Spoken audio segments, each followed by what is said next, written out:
The morning sun painted the Mesa Grande ranch in shades of amber and rust as Wesley Thorne hobbled toward the corral, his weathered boots kicking up small clouds of dust with each labored step. At 67, every movement seemed to cost him. His once proud shoulders now curved forward under the weight of decades spent under the merciless western sky. His graying beard hung unkempt beneath a face mapped with deep lines and old scars, while pale blue eyes that had once commanded respect now seemed dulled by age and weariness. Jake Morrison watched the old man's approach with unconcealed disgust, his 25-year-old frame tall and confident as he leaned against the fence post. The newly appointed foreman wore his authority like expensive cologne, thick and obvious to everyone within miles. His crew of 5 young cowboys gathered around him like moths to flame, each eager to prove their worth through cruelty disguised as humor. That old fossil should have been put out to pasture years ago, Jake muttered to his companions, loud enough for Wesley to hear every word.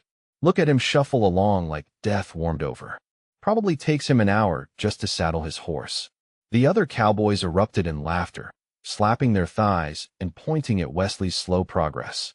Tommy Briggs, barely 20 and still soft around the edges, stepped forward with exaggerated concern. "Hey there, Grandpa," he called out mockingly.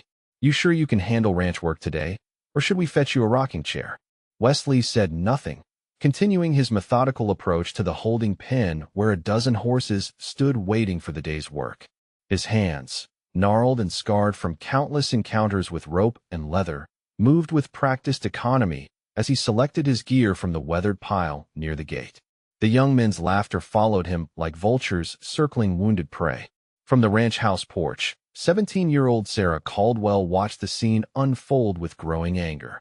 Her father's best cattle hand deserved better than this treatment, especially from men who had learned everything they knew from watching Wesley work these same corrals for the past 15 years. She had grown up listening to her father speak of Wesley with genuine respect, calling him the finest cattleman he had ever employed. Yet none of that seemed to matter to Jake and his crew. "Maybe we should check if he remembers which end of the cow gives milk," suggested another cowboy, Pete Hawkins, his voice dripping with false sympathy. "At his age, everything probably looks the same." The group dissolved into fresh peals of laughter, their voices echoing across the ranch yard and drawing attention from other workers who quickly averted their eyes rather than risk becoming targets themselves. Jake felt the intoxicating rush of power that came from having an audience for his cruelty, and he pressed his advantage. Wesley finally reached the corral and began the slow process of selecting a horse for the day's work.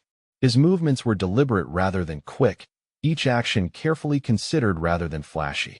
The young cowboys interpreted this patience as weakness, never recognizing the confidence of a man who had done this work longer than they had been breathing. "Tell you what, old-timer," Jake announced, pushing himself off the fence post and sauntering closer.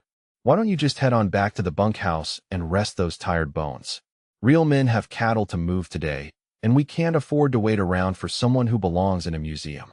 Wesley's pale eyes flickered up from the saddle he was hefting, meeting Jake's gaze for just a moment. Something passed between them, quick as lightning and twice as dangerous, but Jake was too drunk on his own authority to recognize the warning signs.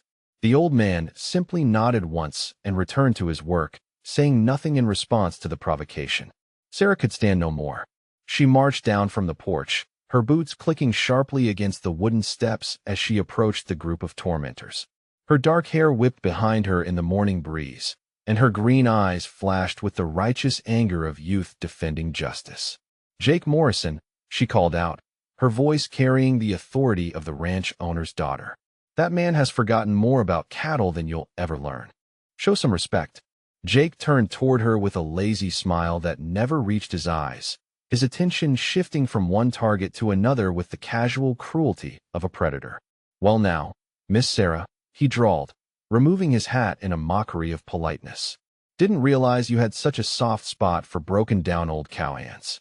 Maybe you should worry more about learning to be a proper lady instead of defending charity cases."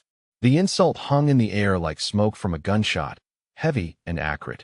Wesley's hands stilled on the saddle leather for just a moment, his knuckles whitening as his grip tightened. Then, as quickly as it had come, the tension seemed to flow out of him. and he continued his preparations as if nothing had been said. But Sarah had seen that moment of stillness, that brief flash of something dangerous in those pale blue eyes. She had grown up around dangerous men, and she recognized the signs of violence held in careful check. Whatever Jake and his crew thought they knew about Wesley Thorne, she suspected they were about to discover how wrong they could be. The morning sun climbed higher, casting shorter shadows across the ranch yard as the confrontation simmered beneath the surface of casual cruelty and forced laughter. Wesley finished saddling his horse, a patient bay gelding that had worked with him for 3 years, and swung himself into the saddle with movements that spoke of decades in the leather. As he guided his mount toward the gate where the day's work waited, Jake called out one final insult. "Try not to fall off, Grandpa. We'd hate to have to scrape you off the ground when the real Cowboys get back."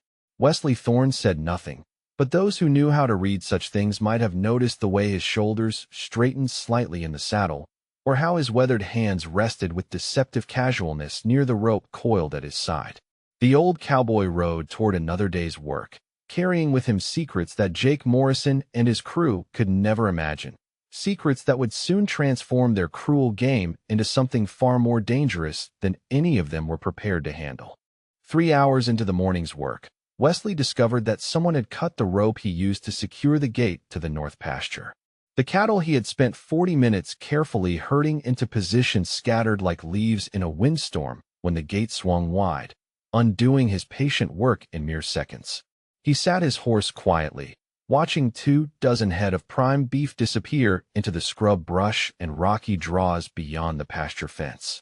Jake Morrison emerged from behind a stand of cottonwood trees, his grin wide and predatory as he surveyed the chaos. "Well now, old-timer, looks like you're having some trouble keeping track of things. Maybe your mind's starting to go along with everything else." The other cowboys rode up behind their leader, their laughter echoing across the empty pasture like the cawing of crows over a battlefield. Tommy Briggs pulled out a pocket knife and made an exaggerated show of examining the cut rope ends. "Mighty strange how rope just breaks like that," he observed with mock concern. "Almost like someone might have cut it clean through." Wesley dismounted slowly, his movements deliberate as he knelt to examine the sabotage. The cut was clean and fresh, made with a sharp blade sometime in the past few hours. He had been working cattle for longer than most of these boys had been alive, and he knew the difference between wear and deliberate destruction. His pale blue eyes moved from the severed rope to Jake's face, holding the younger man's gaze for a long moment before returning to his examination of the damage. "You boys seem to know an awful lot about how this rope got cut," Wesley said quietly, his voice carrying the weight of decades spent dealing with difficult men and dangerous situations. Jake stepped closer, close enough that Wesley could smell the tobacco on his breath and see the cruel satisfaction dancing in his dark eyes. "You calling us liars, old man? Because that sounds an awful lot like fighting words to me." The confrontation hung in the air between them like smoke from a campfire, thick and dangerous. Wesley straightened slowly, his weathered hands hanging loose at his sides as he faced the group of younger men. For a moment, something flickered in those pale eyes, something cold and distant as winter thunder, but it passed so quickly that none of the cowboys noticed. "I'm saying the rope was cut," Wesley replied evenly. "Draw your own conclusions." Jake's face darkened with anger at the old man's refusal to back down or show proper fear. He had expected cowering and apologies, not this quiet defiance that made him look weak in front of his crew. The foreman took another step forward, his hand dropping to rest on the handle of the Colt at his hip. "Before we continue this tale of hidden legends and hard-earned respect, let me ask you something.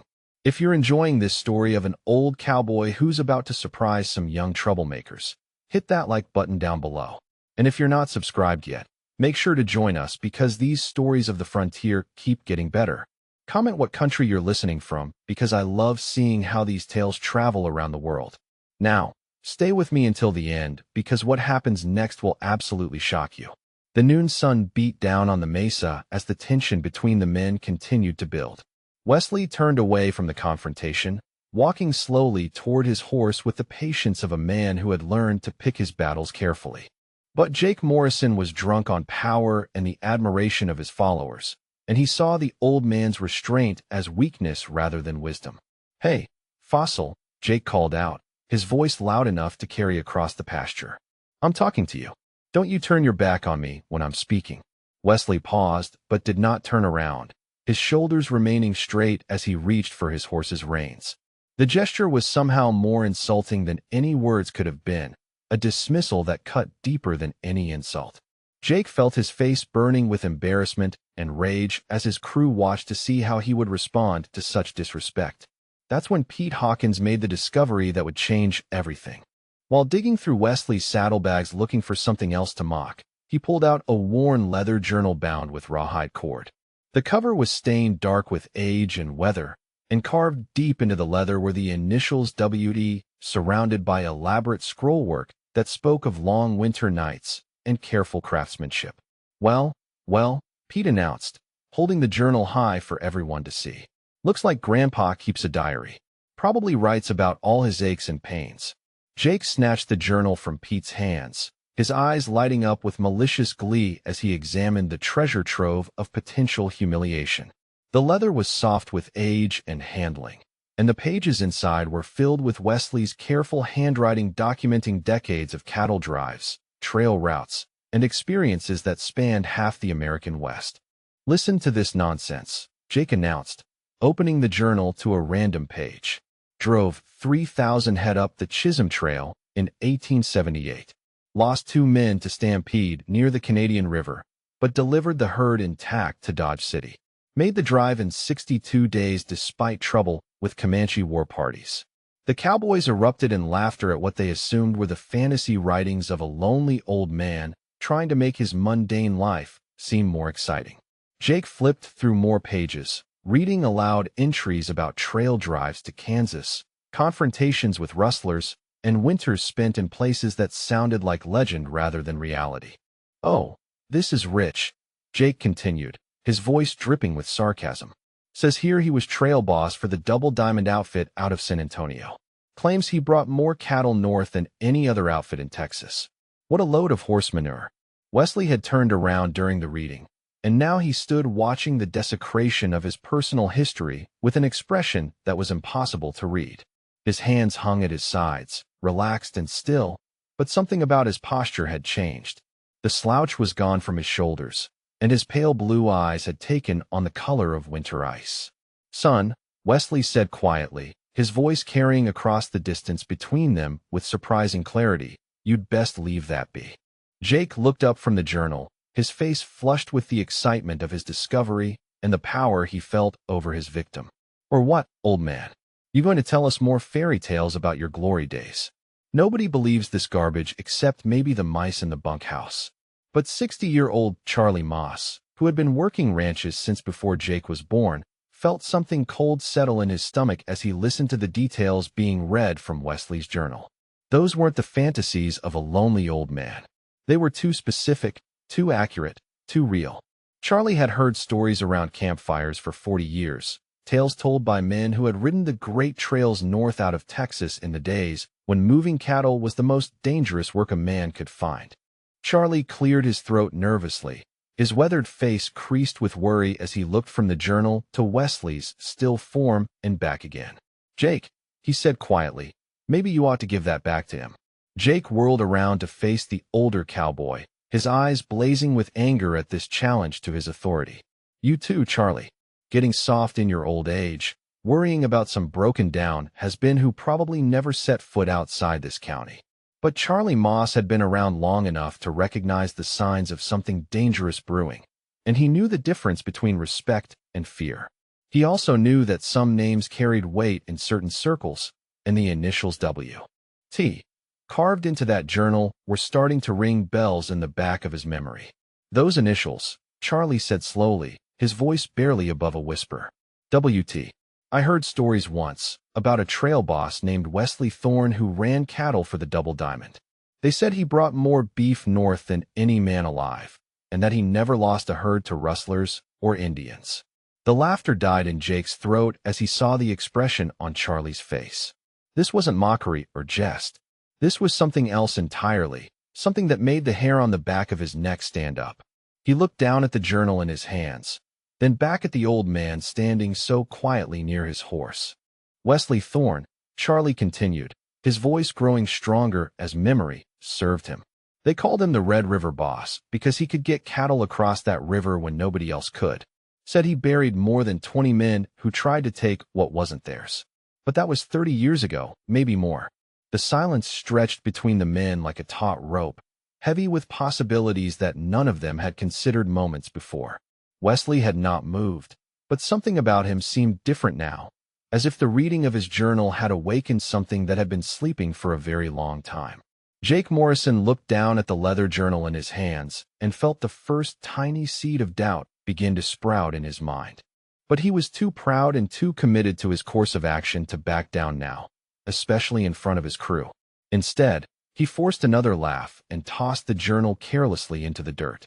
"That's nothing but old man's dreams and cowboy tales," he declared, though his voice lacked the confidence it had held moments before.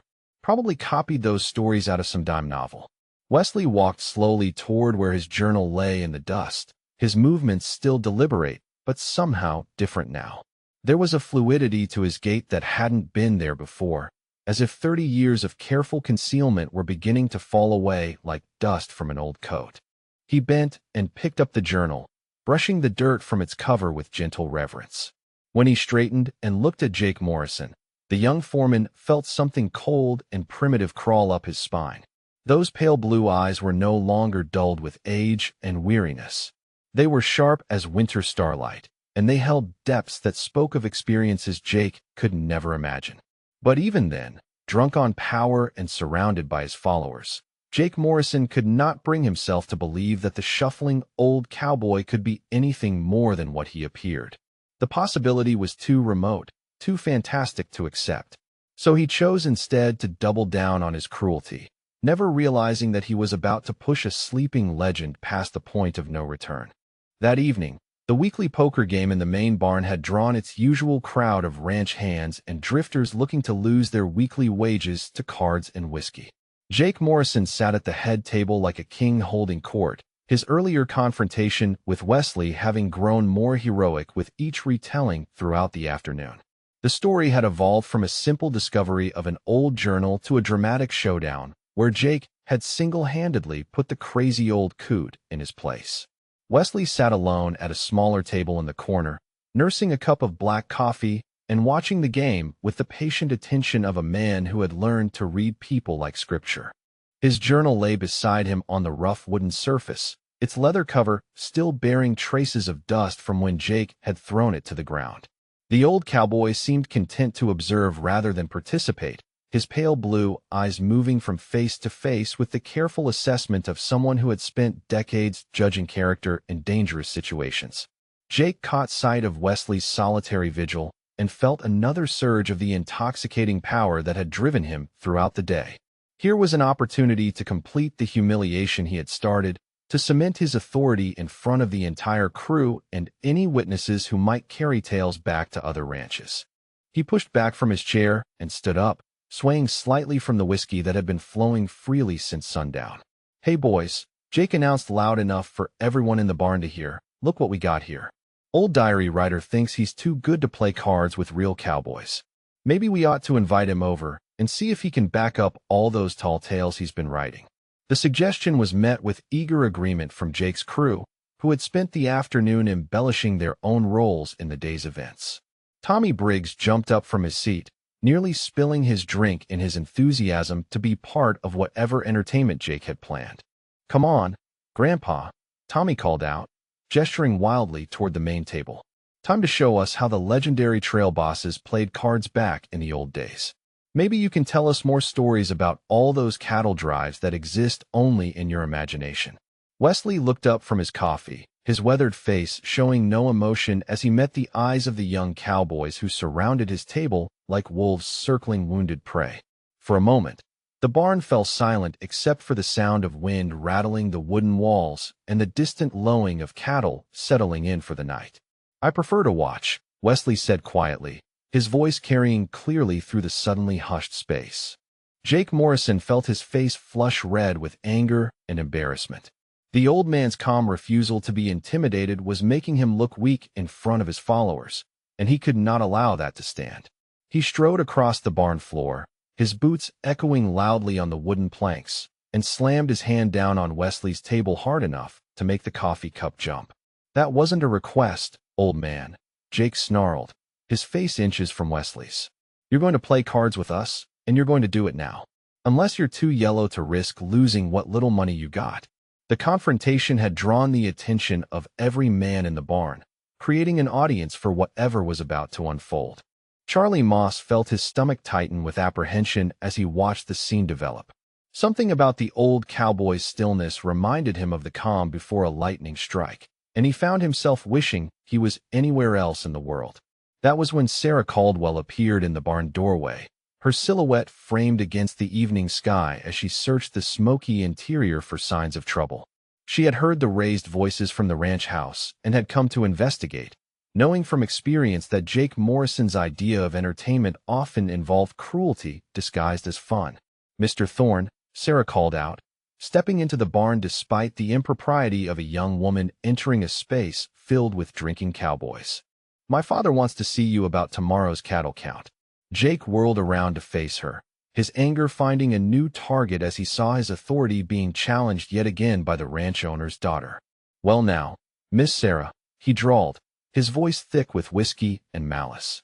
"Seems like you got a real soft spot for broken-down old cowboys. Maybe you ought to run along back to the house and let the men handle their business." Sarah's green eyes flashed with indignation as she stepped further into the barn, her chin raised defiantly despite the sea of hostile faces surrounding her. "That man has done more honest work in one day than you've managed all week, Jake Morrison. Show him the respect he's earned or answer to my father."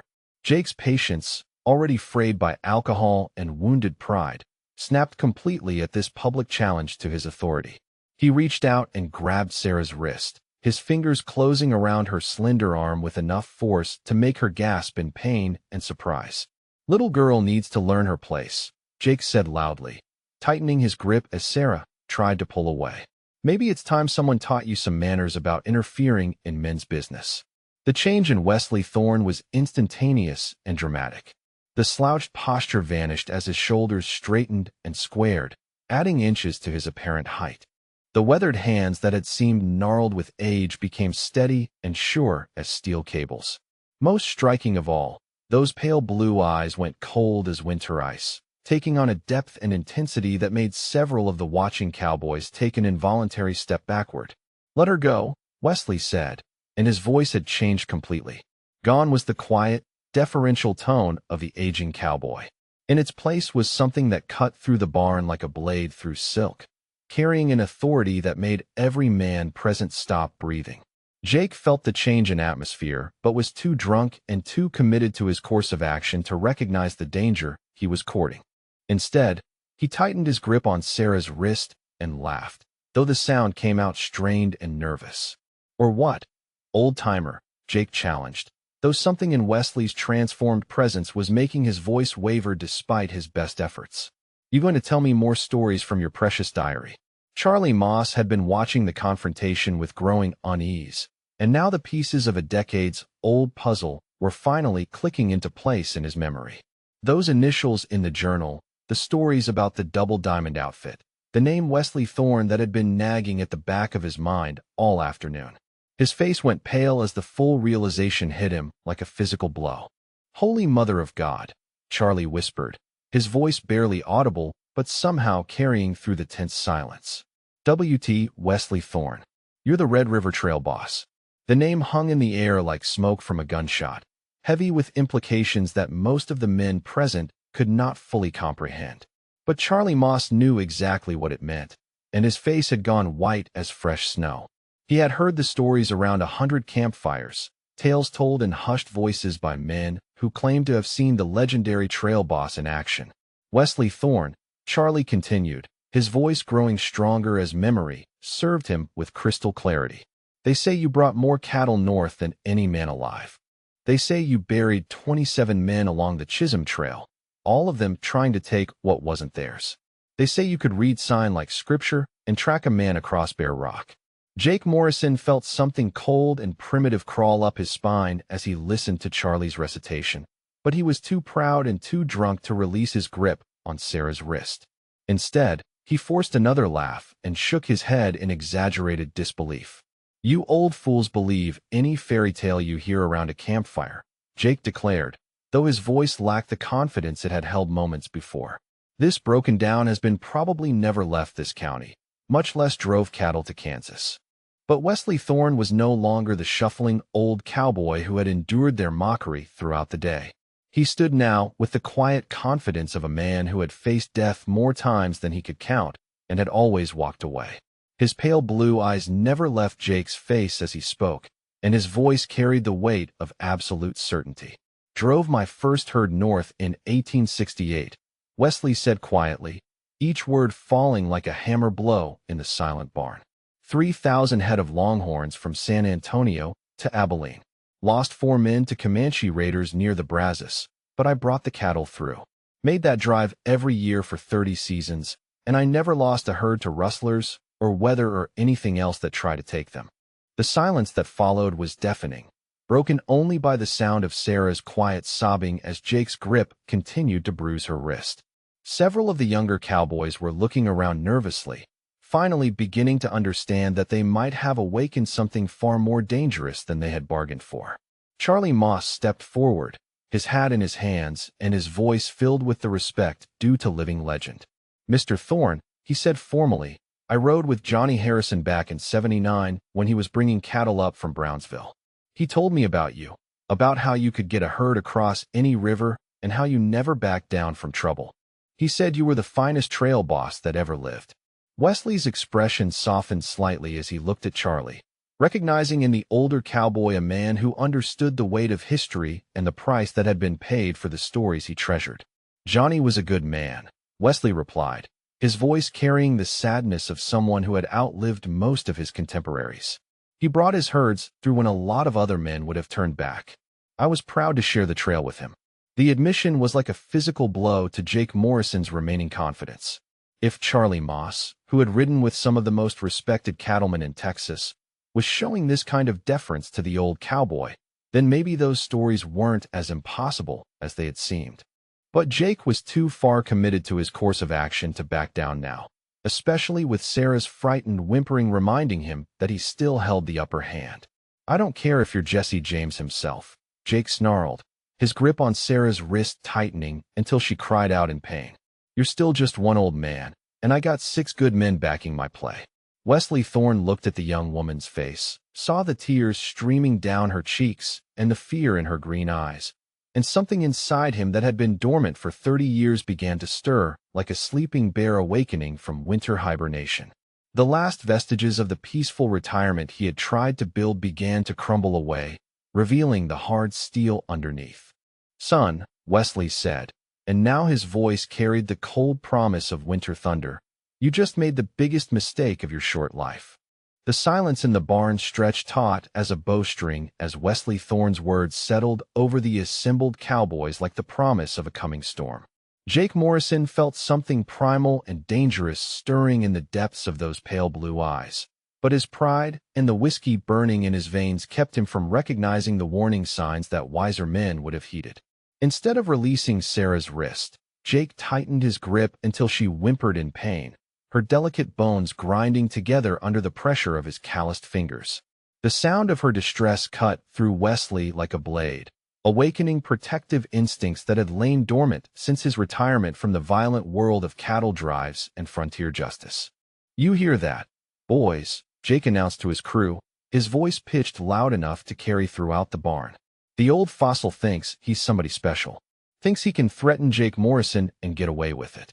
Tommy Briggs and Pete Hawkins moved closer to their leader, emboldened by his show of defiance despite the growing unease they felt in Wesley's transformed presence. The other members of Jake's crew shifted nervously, sensing that the dynamics of the confrontation had changed in ways they did not fully understand. Wesley took a single step forward, and the movement was like watching a mountain lion emerge from tall grass. Gone was any trace of the shuffling gait that had marked his movements throughout the day. His boots struck the wooden floor with the measured cadence of a man who had walked through hell and emerged victorious, each footfall echoing through the hushed barn like distant thunder. "Last chance to walk away, boy," Wesley said, his voice carrying the weight of 30 years spent dealing with men who mistook kindness for weakness. "Let the girl go and ride out tonight. Come morning, we'll call this a misunderstanding and no harm done." Jake felt his face burn with humiliation at being offered mercy in front of his followers. The suggestion that he should flee from one old man struck at the very core of his carefully constructed image as a leader of hard men. He yanked Sarah closer to him, using her small frame as a shield while his other hand dropped to rest on the handle of his Colt revolver. "I ain't going nowhere, old man," Jake snarled, his voice cracking slightly despite his efforts to project confidence. "This is my ranch now, and these are my men. You want the girl, you're going to have to take her."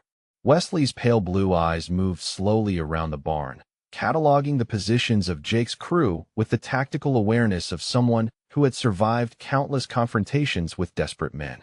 Tommy Briggs stood to his left, hand hovering near his gun, but fingers trembling with uncertainty. Pete Hawkins flanked him to the right, trying to look dangerous but unable to hide the doubt creeping across his youthful features. The other three members of Jake's crew, Bill Santos, Kurt Williams, and Eddie Nash, had spread out in a rough semicircle, creating the illusion of having Wesley surrounded. But their positioning was amateurish, driven by intimidation rather than tactics, and Wesley could see at least 4 different ways to break through their formation before any of them could clear leather. Charlie Moss backed slowly toward the barn door, his weathered face pale with the understanding of what was about to unfold.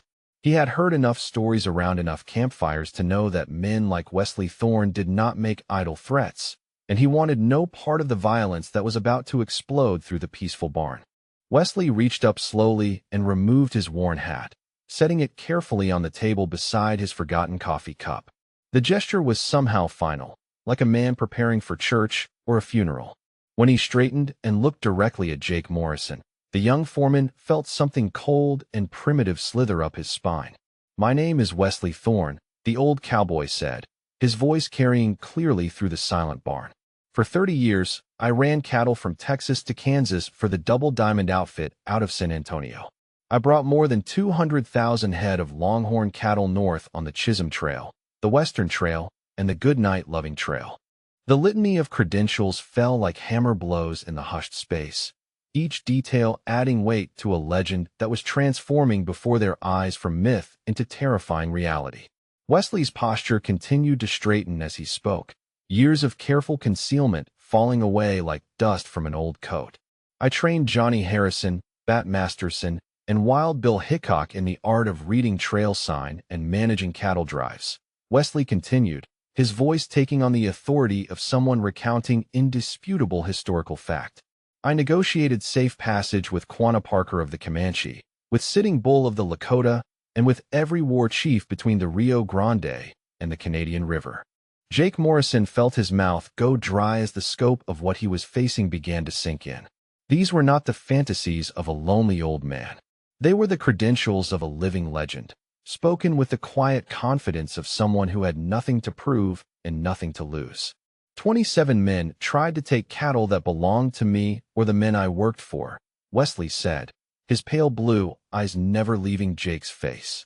27 men I put in the ground along those trails, all of them buried with their boots on and their guns in their hands. Every single one of them thought he was tougher, faster, or smarter than Wesley Thorne. The barn had become a tomb, silent except for Sarah's quiet sobbing and the sound of grown men breathing hard through fear that was beginning to override their earlier bravado. Even Jake's crew was starting to understand that they had awakened something far beyond their ability to control. "I retired 15 years ago," Wesley continued, his voice carrying the weight of profound weariness. "Hung up my guns and swore I was done with killing. Thought I could live out my days in peace, helping raise cattle instead of burying men who were fool enough to cross me." Wesley took another step forward, and this time every man in Jake's crew took a corresponding step backward. The old cowboy's transformation was complete now, revealing the steel spine and ice-cold nerves that had made him a legend throughout the American West. "But some things you never forget," Wesley said, his voice dropping to barely above a whisper, but somehow carrying more menace than the loudest shout. "And some lines you just don't cross." Jake Morrison's grip on Sarah's wrist loosened slightly, as the full implications of his situation began to penetrate the fog of alcohol and arrogance that had driven him throughout the day. He found himself staring into the eyes of a man who had killed more people than most soldiers saw in a full war, a man whose reputation had been built on the bodies of those foolish enough to underestimate him. But Jake was too proud and too committed to his course of action to back down now, especially with his entire crew watching to see how he would respond to this legendary threat. Instead, he forced another laugh and pulled Sarah closer to him, using her fear as a shield against his own growing terror. "Big words from one old man," Jake said, though his voice had lost most of its earlier confidence. "You may have been something 30 years ago, but you're nothing but a broken down has-been now. And I got 6 good men backing my play." Wesley's expression did not change, but something shifted in those pale blue eyes, a coldness that went deeper than winter and harder than stone. When he spoke again, his voice carried the finality of a judge pronouncing sentence. "Boy, you just called down thunder on yourself and every man standing with you." The old cowboy reached slowly toward his belt, and every man in the barn tensed for the draw that would start the killing. But instead of a gun, Wesley's weathered hands found the coiled rope that hung at his side, the same lariat he had used for decades to work cattle across the most dangerous country in America. Jake saw the movement and panicked, releasing Sarah's wrist as he clawed frantically for his Colt revolver. His fingers had barely touched the gun's handle when Wesley's arm moved in a blur of motion that seemed to bend the laws of physics. The loop of rope sailed through the air with the precision of 30 years' experience, settling around Jake's gun arm just as his weapon cleared leather. A sharp jerk from Wesley's end sent the young foreman spinning sideways, his pistol flying across the barn to clatter uselessly against the far wall. Jake hit the ground hard, his breath driven from his lungs by the impact while the rope burned across his wrist with enough force to leave permanent scars. He rolled over and looked up to find Wesley Thorne standing above him, the old cowboy's pale blue eyes reflecting the lamplight like chips of ice. "That was your one free lesson in respect," Wesley said quietly, coiling his rope with movements that spoke of decades of practice. "The next one comes with a much higher price." Jake scrambled to his feet, his face burning with humiliation and rage as he looked around at his crew for support. What he saw instead were 6 young cowboys who had suddenly realized they were facing a legend that belonged in the same category as Wild Bill Hickok and Wyatt Earp, a man whose reputation had been built on the graves of those who had underestimated him. Tommy Briggs was the first to break, his nerves shattering like glass under the weight of Wesley's transformed presence. He backed toward the barn door, his hands raised in surrender while his face went pale as fresh milk. "Mr. Thorne," Tommy stammered, his voice cracking with fear. "I didn't mean no disrespect. This was all Jake's idea. I was just following orders." But Jake Morrison was too far gone in pride and alcohol to recognize the wisdom of retreat. Instead of cutting his losses and fleeing, he turned toward his remaining crew with the desperation of a man who saw his authority crumbling around him like a house built on sand. "Kill him," Jake screamed, his voice breaking with hysteria and rage. "All of you together. He's just one old man. Kill him now, before he kills us all." Wesley Thorne looked around at the circle of young cowboys who were trying to work up the courage to draw on a living legend, and something that might have been sadness flickered across his weathered features. He had hoped that wisdom might prevail, that these boys might recognize the futility of their situation and choose to live rather than die for Jake Morrison's wounded pride. But he could see in their faces that fear and loyalty were driving them toward a confrontation that could only end in blood and death. Wesley sighed quietly and settled into the stance that had served him through 100 similar situations, his weathered hands hanging loose and ready at his sides. "So be it then," Wesley said, his voice carrying the weight of a man who had tried to find peace but had been forced back into the business of killing. "Come ahead, boys. Let's finish this thing." The first man to move was Pete Hawkins, his nerve finally snapping under the weight of Wesley's presence as he clawed desperately for his sidearm. The young cowboy's hand had barely touched his gun's handle when Wesley's rope sang through the air for the second time, the loop settling around Pete's shoulders with surgical precision before jerking him sideways into a support beam with bone-jarring force. Pete hit the wooden post and slumped to the ground, dazed but alive, his unfired weapon spinning across the barn floor to join Jake's pistol against the far wall. Wesley coiled his rope with movements that spoke of decades of practice, his pale blue eyes already shifting to assess the next threat, while his weathered hands remained steady as bedrock.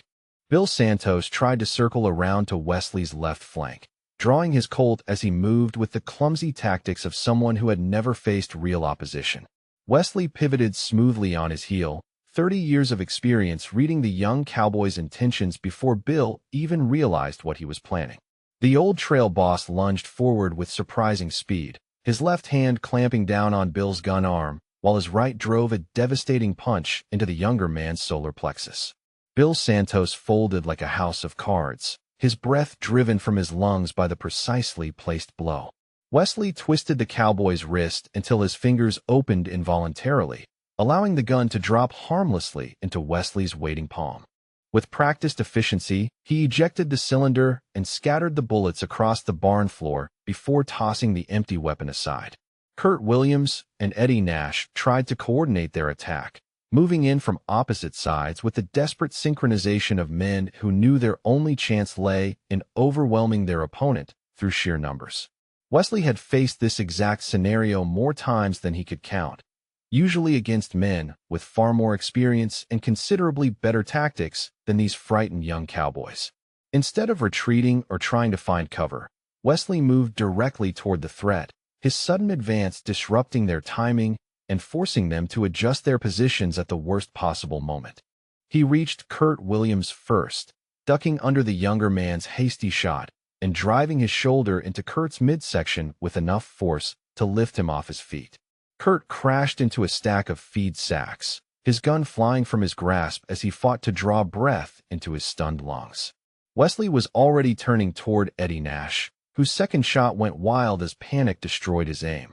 The old trail boss closed the distance between them in 3 quick strides, his hand snapping out to capture Eddie's gun arm before the young cowboy could fire again. What followed was a brief demonstration of the hand-to-hand combat techniques that Wesley had learned during 30 years of dealing with desperate men in violent situations. Eddie Nash found himself spun around and slammed face first against the barn wall, his arm twisted behind his back in a hold that sent fire shooting through his shoulder and down into his fingertips. "Please," Eddie gasped, his voice muffled by the wooden planks pressed against his face. "I give up. Don't kill me. Please don't kill me." Wesley held the submission hold for a moment longer, making sure the young cowboy understood the futility of further resistance before releasing him and stepping back. Eddie collapsed to his knees, clutching his injured shoulder, while tears of pain and fear streamed down his face. That left only Tommy Briggs, who had been backing steadily toward the barn door throughout the confrontation, while his companions were systematically neutralized by the living legend they had been foolish enough to challenge. Tommy's face had gone white as fresh snow, and his hands shook so badly that he could barely maintain his grip on his still holstered weapon. "Mr. Thorne," Tommy stammered, his voice breaking with fear and desperation. "I don't want any trouble. This wasn't my idea. I was just following Jake's orders." Wesley turned toward the youngest member of Jake's crew, his pale blue eyes softening slightly as he recognized the terror in the boy's face. Tommy could not have been more than 20 years old, probably new to ranch work and certainly unprepared for the level of violence that had just exploded through the peaceful barn. "Then walk away, son," Wesley said quietly, his voice carrying more compassion than menace. "Walk away now, and keep walking until you're clear of this ranch. Find yourself a job with better men, and never let yourself get talked into something this stupid again." Tommy nodded frantically, his relief so profound that his knees nearly buckled beneath him. He turned and fled through the barn door without looking back, his boots echoing across the ranch yard as he ran toward the bunkhouse to collect his gear and disappear into the night. But Jake Morrison was still standing, his face twisted with rage and humiliation as he watched his carefully constructed authority crumble around him like a house built on sand. The young foreman had lost everything that mattered to him in the span of 5 minutes. Reduced from a powerful leader to a laughingstock by one old man with a rope and 30 years of hard experience. Jake's eyes fell on his dropped pistol lying against the far wall where Wesley's rope work had sent it flying. The weapon represented his last chance to salvage something from the disaster his pride and cruelty had created. If he could reach it, if he could get his hands on the familiar weight of steel and gunpowder, maybe he could still turn this situation around. Wesley saw the direction of Jake's gaze and understood immediately what the younger man was contemplating. The old trail boss had faced this moment countless times before, that instant when a defeated opponent chose to gamble everything on one desperate play rather than accept the wisdom of surrender. "Don't do it, boy," Wesley said, his voice carrying the weight of absolute certainty. "You're not fast enough, and we both know it. Walk away while you still can." But Jake Morrison was beyond the reach of reason or wisdom, driven by a toxic combination of alcohol, wounded pride, and the absolute inability to accept that he had been bested by someone he had dismissed as a broken-down old man. He lunged toward his fallen weapon, his boots slipping slightly on the rough wooden floor as desperation lent speed to his movements. Wesley's hand dropped to his hip in a motion so smooth and practiced that it seemed almost casual, like a man reaching for his pocket watch rather than drawing a weapon that had ended more lives than most soldiers ever saw. The Colt Peacemaker appeared in his weathered fingers, as if by magic, the long-barreled revolver clearing leather with the fluid grace of 30 years' muscle memory. Jake had barely touched his fallen pistol when Wesley's shot rang out, the sharp crack of gunpowder echoing through the barn like thunder in a canyon. The bullet struck the wooden floor inches from Jake's outstretched fingers, sending splinters flying and leaving a smoking hole in the planks that spoke of precision rather than luck. Jake jerked his hand back as if he had touched a red-hot stove, his eyes wide with the understanding of how close death had just passed by his fingertips. Wesley's gun had appeared and fired before Jake's weapon had even reached his grasp, a demonstration of speed and accuracy that belonged to legends rather than reality. "The next shot goes center mass," Wesley said quietly, his Colt still aimed at Jake's chest while the young foreman knelt frozen beside his unreachable weapon. "Your choice, boy. Live or die." Jake Morrison looked into those pale blue eyes and saw his own death reflected back at him with cold mathematical certainty. This was no bluff, no empty threat designed to frighten him into submission. This was the promise of a man who had killed 27 others just like him, delivered with the calm professionalism of someone for whom violence was simply another tool to be applied when circumstances demanded it. The fight went out of Jake Morrison like air from a punctured bladder. His shoulders slumped in defeat as the full weight of his situation finally penetrated the fog of pride and alcohol that had driven him to this moment. He was facing Wesley Thorne, the Red River Trail boss, one of the most dangerous men who had ever lived, and he had pushed that legend past the point of patience. "I surrender," Jake whispered, his voice barely audible in the sudden silence that had fallen over the barn. "Please don't kill me. I'm sorry. I didn't know who you were." Wesley kept his gun trained on the kneeling man for several long seconds, his pale blue eyes reading Jake's face for any sign of deception or continued resistance. What he saw instead was complete defeat, the total collapse of a bully who had finally encountered someone he could not intimidate or overcome. Slowly, Wesley lowered his weapon and returned it to its holster with the same fluid motion that had brought it into action. The demonstration was over, the lesson delivered with the kind of surgical precision that separated legends from ordinary men. "Get up," Wesley said, his voice carrying the authority of someone who had commanded respect from hard men across half the American frontier. "Get your crew together and get off this ranch. Tonight. Don't take anything but the clothes on your backs, and don't ever come back." Jake struggled to his feet, his legs shaking so badly that he could barely stand upright. Around him, his scattered crew began pulling themselves together, nursing their injuries while avoiding any direct eye contact with the man who had just systematically destroyed their illusion of toughness. The barn door creaked open and more figures began filing through the entrance, drawn by the sound of gunfire and the rumors that had been racing through the ranch house like wildfire.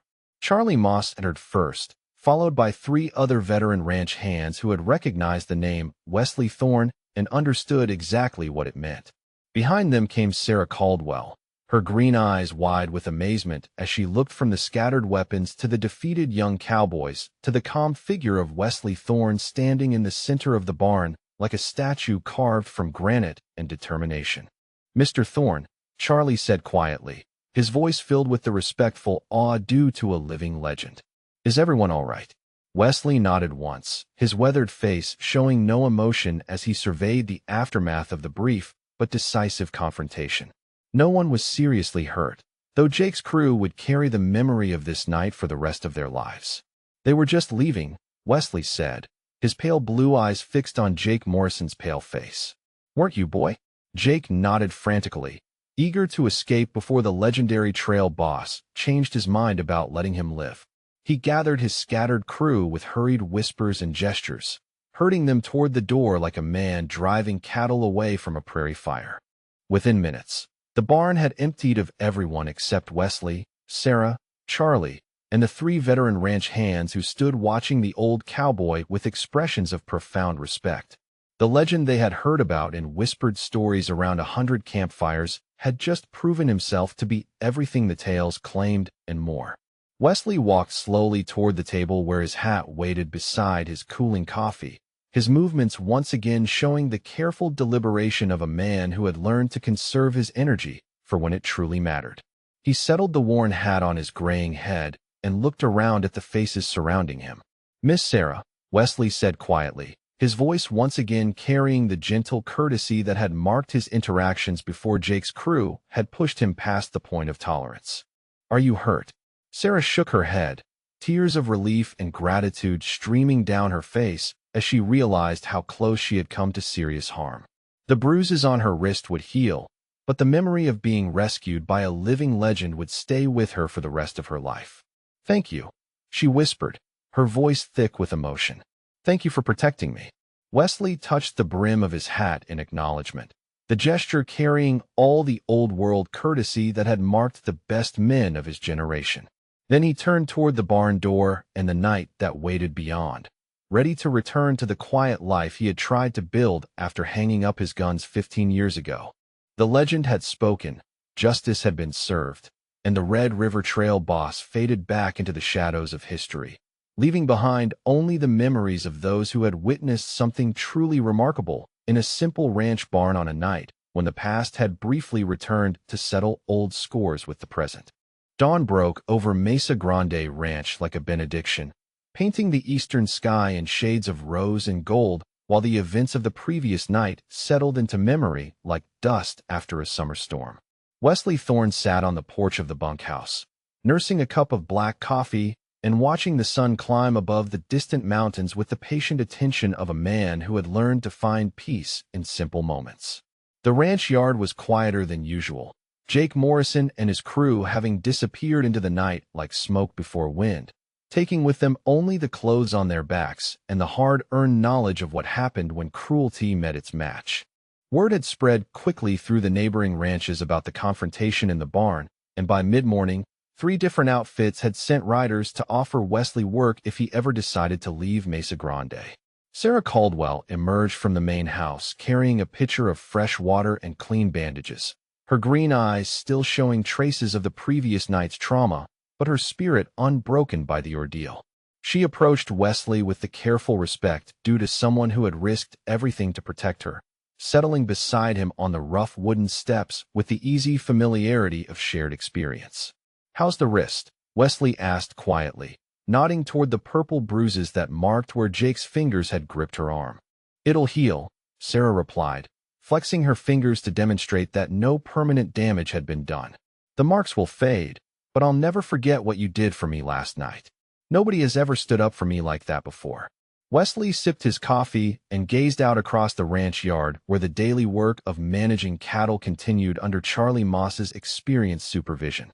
The older cowboy had stepped naturally into the foreman's role, bringing with him the wisdom of 40 years spent working with livestock and the unquestioned respect of men who valued competence over bluster. Every man I killed on those trail drives had family somewhere, Wesley said quietly, his voice carrying the weight of memories that stretched back across decades of violence and loss. Wives, children, parents who never knew what happened to their sons and husbands. The killing stops with you last night, but the pain those families carry goes on forever. Sarah studied his weathered profile, seeing in the lines around his pale blue eyes the cost of a life spent doing what needed to be done regardless of the personal toll it demanded. She had grown up hearing sanitized stories of frontier heroes, but sitting beside Wesley Thorne taught her that real heroism came with a price that most people could never imagine paying. "Do you regret it?" she asked softly. "All those years, all those men you had to kill." Wesley was quiet for a long moment, watching a red-tailed hawk circle high above the pasture where cattle grazed in peaceful contentment.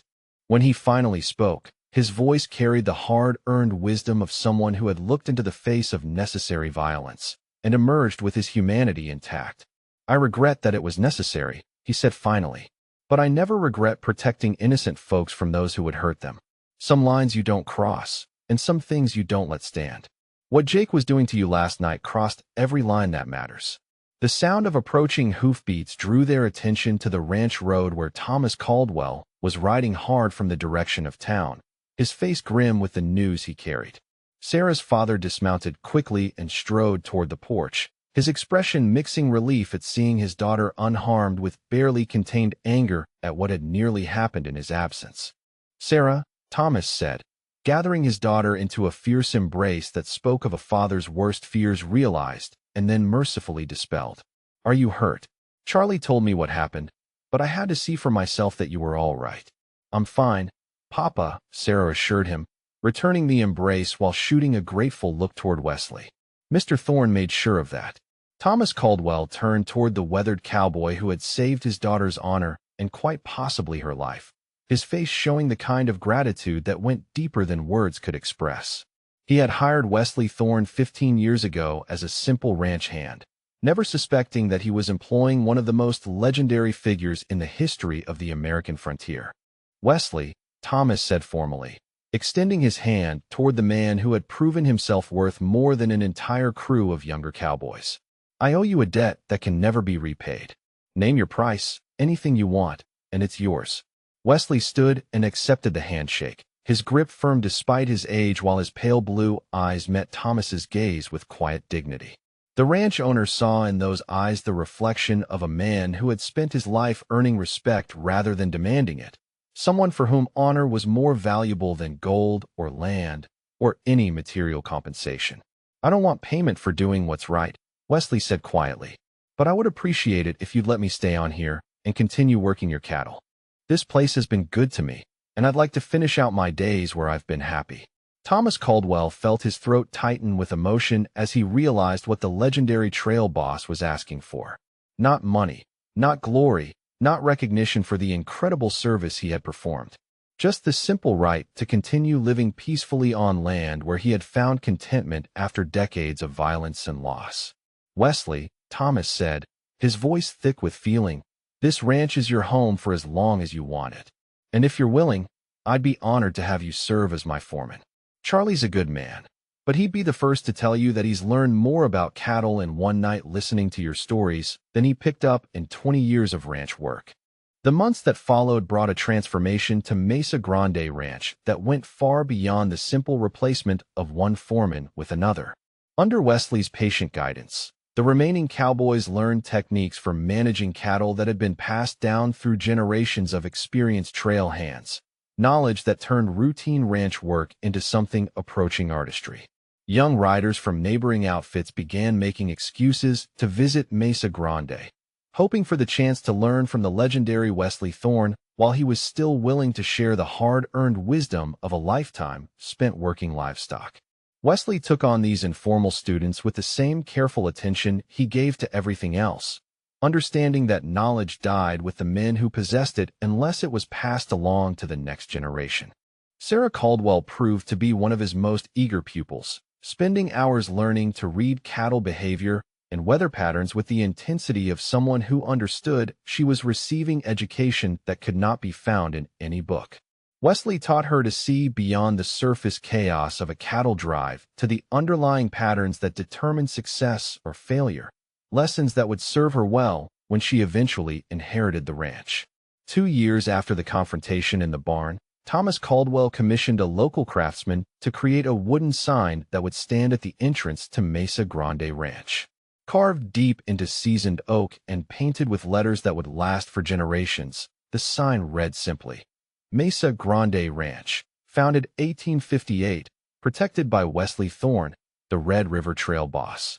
Wesley protested the memorial at first, uncomfortable with the attention it would bring to a man who had spent 15 years trying to live quietly and anonymously. But Thomas insisted, pointing out that future generations deserved to know that they lived on land that had been defended by one of the great figures of the American frontier. The sign drew visitors from across the territory, men who had heard the stories and wanted to shake the hand of a living legend before time claimed him. Wesley received these pilgrims with patient courtesy, sharing coffee and conversation while carefully editing the more violent aspects of his experiences for the sake of younger listeners. Charlie Moss often sat in on these informal gatherings, his weathered face glowing with pride as he listened to tales that placed his quiet friend alongside the giants of frontier history. The older cowboy had become Wesley's closest companion, the two men sharing the easy friendship of those who had survived long enough to understand the value of peaceful moments. On an autumn evening 5 years after Jake Morrison's crew had fled into the night, Wesley sat once again on the bunkhouse porch, watching the sun set behind the western mountains while Sarah's young son played in the dust at his feet. The boy, named Thomas Wesley Caldwell in honor of both his grandfather and the man who had saved his mother, listened with wide-eyed fascination as Wesley told carefully edited stories of cattle drives and frontier adventures. The child would grow up hearing these tales, carrying them forward into a world that was rapidly leaving the frontier era behind in favor of railroads and telegraph lines, and all the modern conveniences that were transforming the American West. But in his memories, the spirit of men like Wesley Thorne would live on, reminding future generations of the courage and integrity that had built the foundations upon which they stood.